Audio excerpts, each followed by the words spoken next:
that's a big need, because it's significant portions of the population that are diagnosed with autism.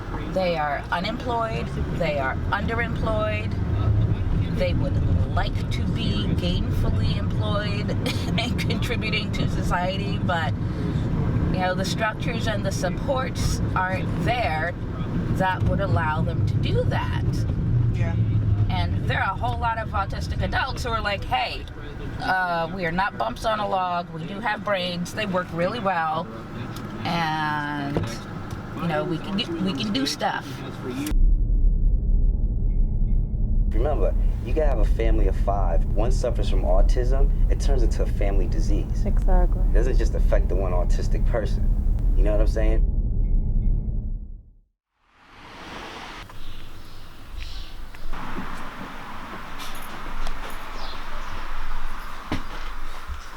Go outside to bring them in. You guys first.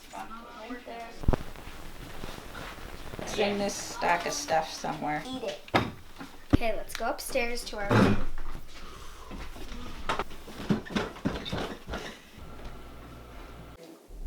So how would you say you guys' life is different from other families?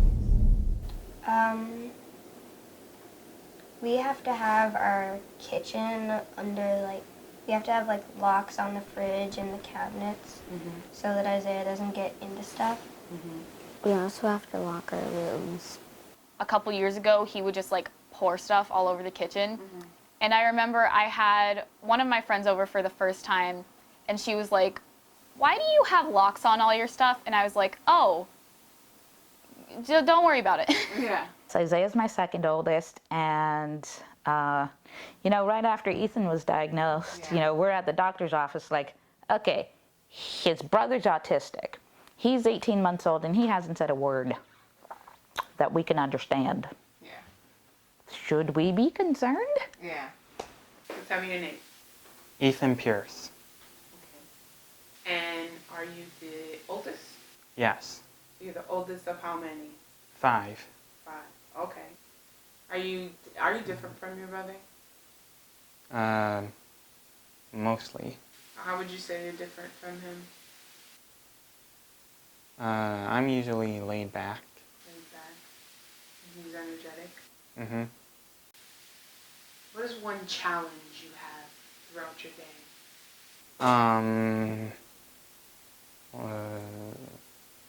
Focusing on schoolwork.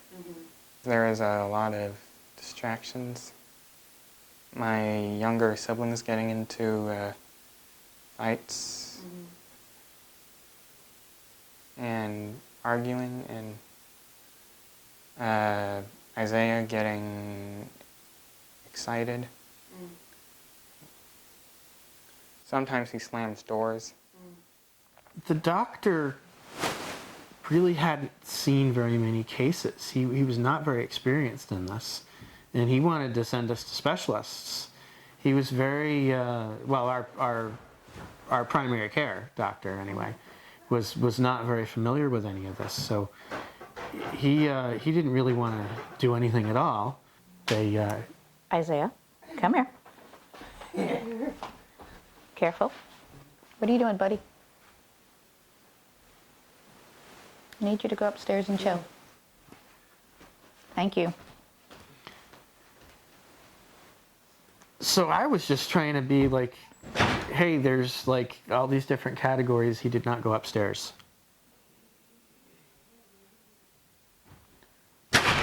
Who is in there with him? Ethan's in there.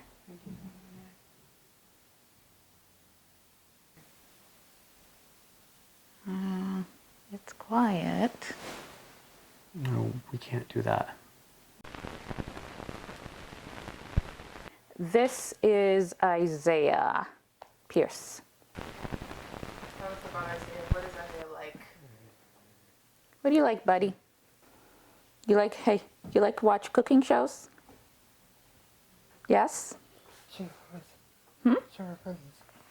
Sugar cookies? He likes to watch just eye candy stuff. Stuff that's just calming and relaxing. We have a lot of stuff on the walls that we didn't have before. And when we go out, we like kind of have to watch him wherever we go.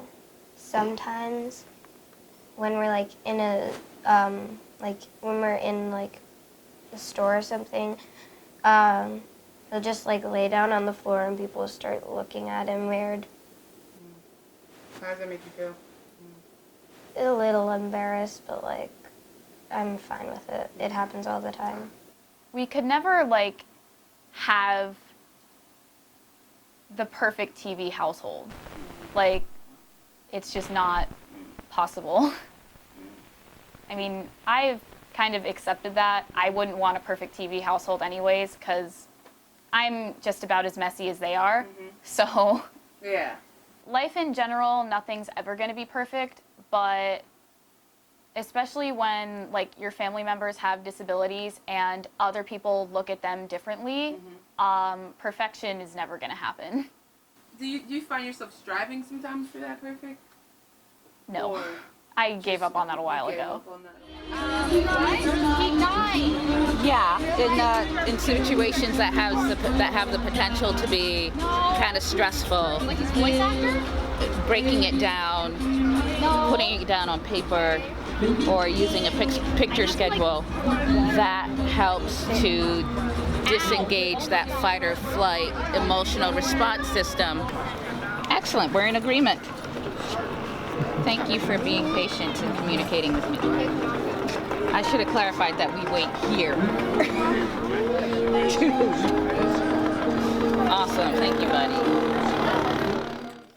For all of our children, we want them to know that, you know, their value comes from within. And it doesn't depend on what other people think their value is, or what other people say, what other people expect from them, or what other people want from them, but that, you know, in their fullness of being, that they have worth, they have value, that no one can take that from them, no one can shake that, and for them to carry that through their lives to everything that they do, and for them to be the kind of people who will inspire that in other people. We lack services here. The labor pool for professionals are slim. This is a very transitory town. You come, you get your experience, your degree, you're out the door.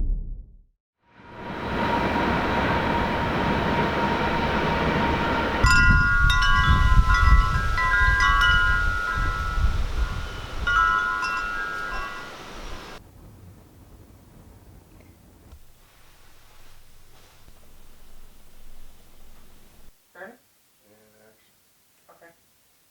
So state your name. My name is Alexia Conrad. My son's name is Theodore. We call him the boss. Okay. He is, he's a wonderful, fun little boy. He has an incredible sense of humor. He loves music. He loves to be outside. He is nonverbal autistic, and he does have anxiety issues. And other than that, he's just a joy to have around. Routines are very important with Theodore. He gets up between 7:30 and 8 a.m. to get ready for school. And he takes a variety of medicines to help him start the day, to help manage his behaviors. Because the first thing that we do is we get him up and he takes his medication.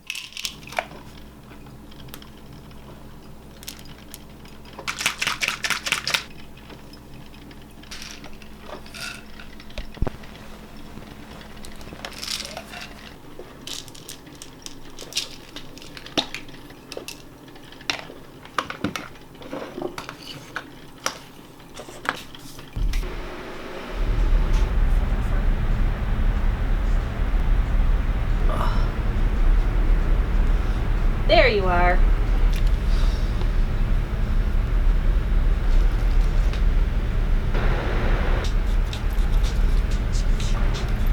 Ready? Oops. This is fun. Oh, I know, that's a tough one. All right, one more. Open up a little bit more. Did you get it? Yes. He, around age 10, in the fall of 2017, we saw some difficult behaviors crop up that were unusual for him. He was very happy, cuddly, lovey, everything a little boy would be. And then he started having self-injurious behaviors. He had them before, but they really started to crop up to the extreme. Hey.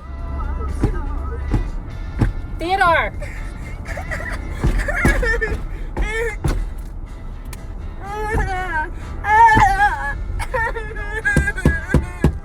Hey. And because he's nonverbal, he can't tell me, oh, my stomach hurts, or I've got a pain in my leg. It's just, we have to go on his behavior. So we took him to the Children's Hospital in Syracuse to run some tests to see if there's something medically related or if he was in any kind of pain that we couldn't tell for the behavior. And they basically said that that was unwarranted and that this is autism. And it was at that same visit where we met with their psych child life team, and it was probably a resident. It wasn't even the main person. We filled out a questionnaire to tell them what was going on, and basically their advice was, well, you should look into residential placement. This is what his future is going to be.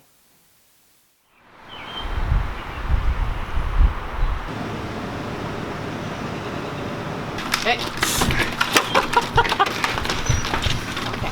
Let's meet everyone and be nice. You're gonna be nice? State your name. Christina Stearns. And what's your son's name? Alec. Alec is a joyful kid. It doesn't take a lot to make him happy, but when he doesn't have the right support, a combination of environment and the right medication for him, he falls apart and the joy goes away. He, in 2015, went to a residential school program. It's an hour away from us, and we learned through our process of getting him help for his mental health, that's combination with his autism, that he really needed 24-hour support that we were not able to provide in our home. Physical aggression was happening at a level where the school system was not able to deal with it in the way that they're allowed to deal with it in their program locally. So one day I got a phone call that they called an ambulance to come because they didn't feel that he was safe and others around him were not safe. So my husband got to him first. They went to psych emergency room in Syracuse.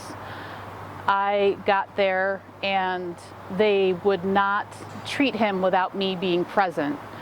And they would not give us any staff in the room to keep him safe and to keep me safe if he should become aggressive with me. So we were at the CPEP unit, and so we thought finally we were going to be listened to. And the visit ended up being an interview for intake paperwork. So we sat probably a good hour just filling out a questionnaire, and then we had a follow-up the week later, which ended up being more paperwork. So we're in between that holiday time, and his behaviors are still getting severe. So after that second visit with the psychiatrist, behaviors were just escalating.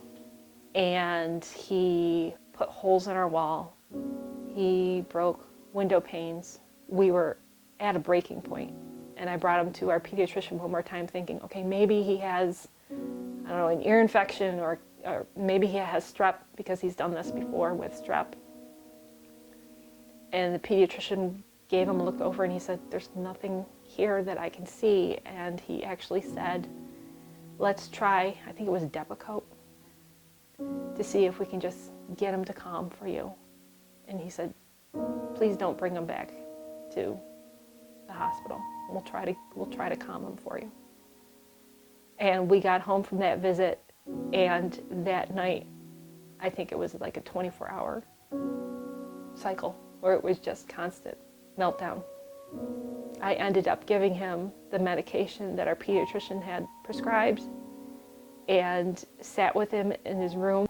I remember telling the girls to go into their room because he was just so severe. And he got him into his room, and he sleeps in a tent, which is his safe spot, and it zips. And I just put him in the tent, zipped it up, and I held a pillow because he was still just thrashing about. And it was just like, you would think that I had like just covered black and blue. And that night I told my husband, we're going to have to bring him back to the hospital. We can't do this. And we brought him to the hospital, and I was in tears, and he was in tears, and they found us a bed, again, told us this was what autism is, that this is a severe behavior that happens. They gave him some medication.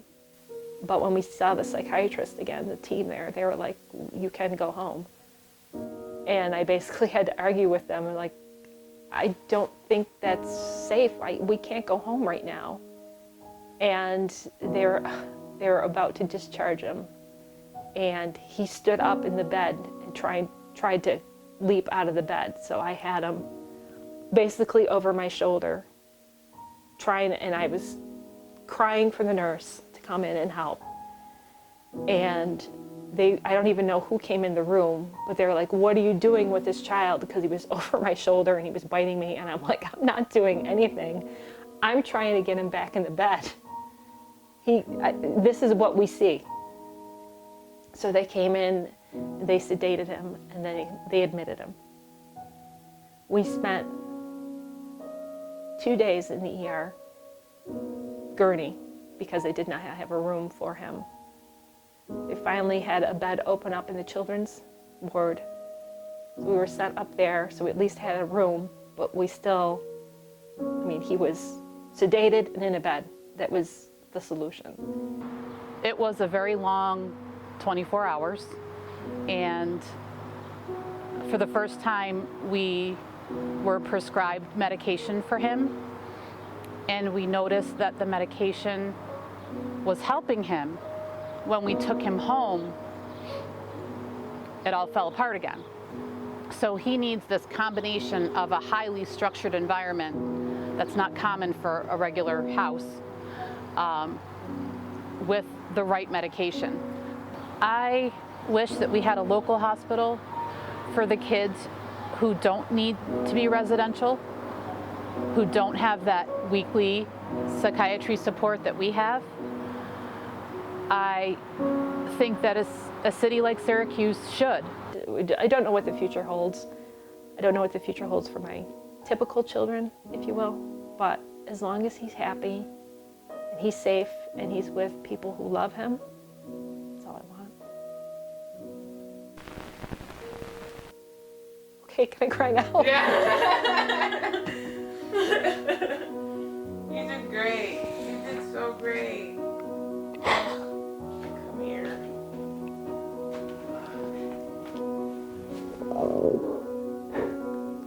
I'm frightened. I don't want anyone else to go through this.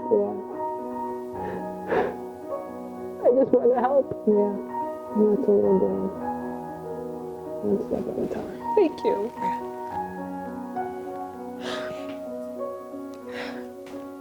So autism in itself is a disorder that's you could diagnose it, but it's very common for that disorder to come along with a roommate, let's just say.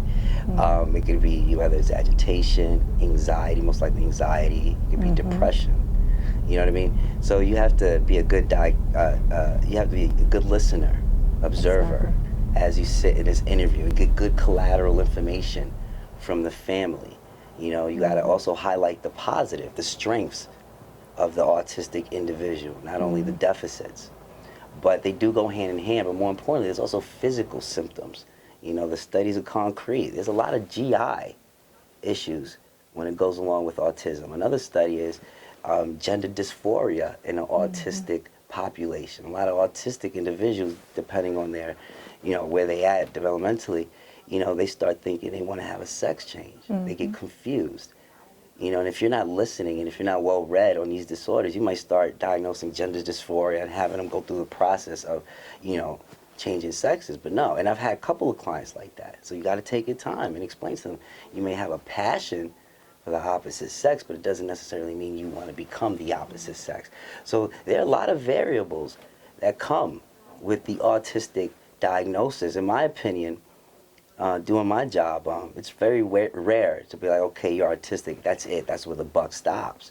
You know what I mean? You have a lot of different variables, that you can diagnose or, or has features of anxiety and depression and things of that nature. In my experience working with someone that has been diagnosed with autism, many families come to me and say, oh, it's just autism. The primary care physician diagnosed, and that's it. I always like to take my time in assessing, evaluating further, because there's definitely a component with mental health. And once I address everything, if my patient is a child, a teenager, I'll definitely speak to the parents, and I always incorporate the family in whatever results I get or I find.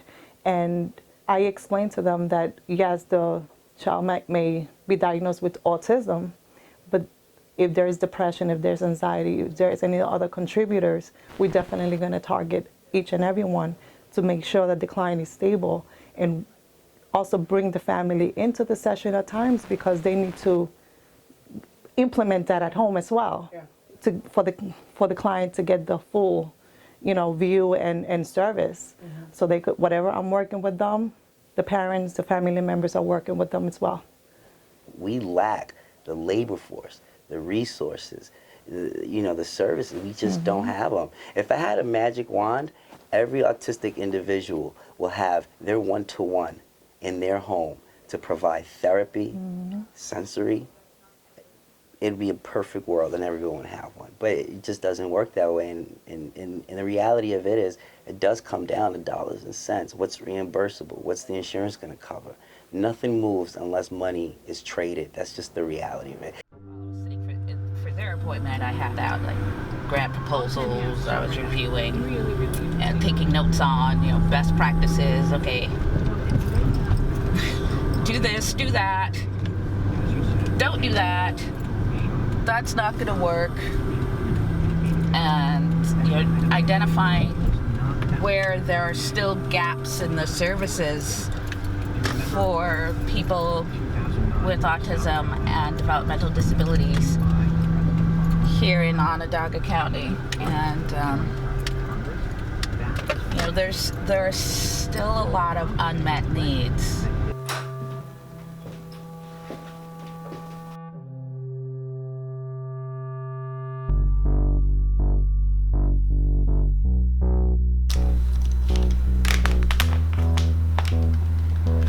I like to keep all lines of communication open for people. All right, we're going to check the front door, and then we're going to get started. Okay. So the purpose of the strategic plan is to basically guide the organization, set down a roadmap for where we're going in the future, so that we can check back with all the projects and the proposals, programs, and services that we develop, and make sure that we're on track, meeting our targets, adhering to the mission.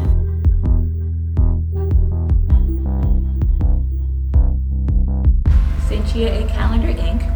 is a nonprofit that's dedicated